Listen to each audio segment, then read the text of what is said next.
The governor of California sent a letter to the Department of Justice saying, you need to prosecute Texas and Florida governors. And all I can say is, I think his hair gel is interfering with his brain function. I also was a little bit perplexed when I heard that the president is scrambling to get his cabinet together to try to address the fact that you have governors who are helping to relocate illegal aliens to sanctuary cities.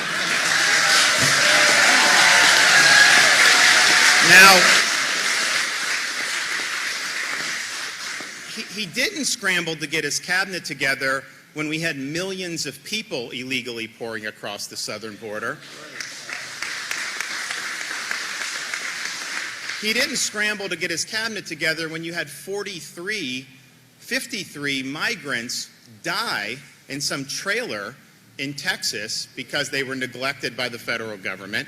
You didn't see him scramble to get his cabinet together when we had Americans that were victimized by criminal aliens that he led across the border.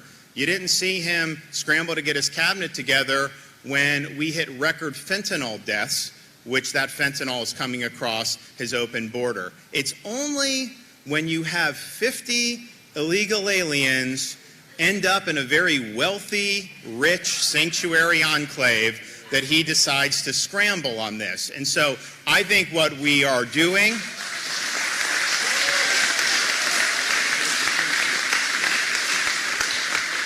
what we're continuing to do is use every tool at our disposal to insulate the state of Florida from the negative ramifications of his reckless border policies. And yes, that involves helping with transport. It involves suing on catch and release, which we have done. It's involved making sure that contractors are held accountable if they're facilitating this into our state. And we have a statewide grand jury that's looking at different types of practices that may be going on in the state that's exacerbating the problem. And so, the end of the day, this is a massive policy failure by the president.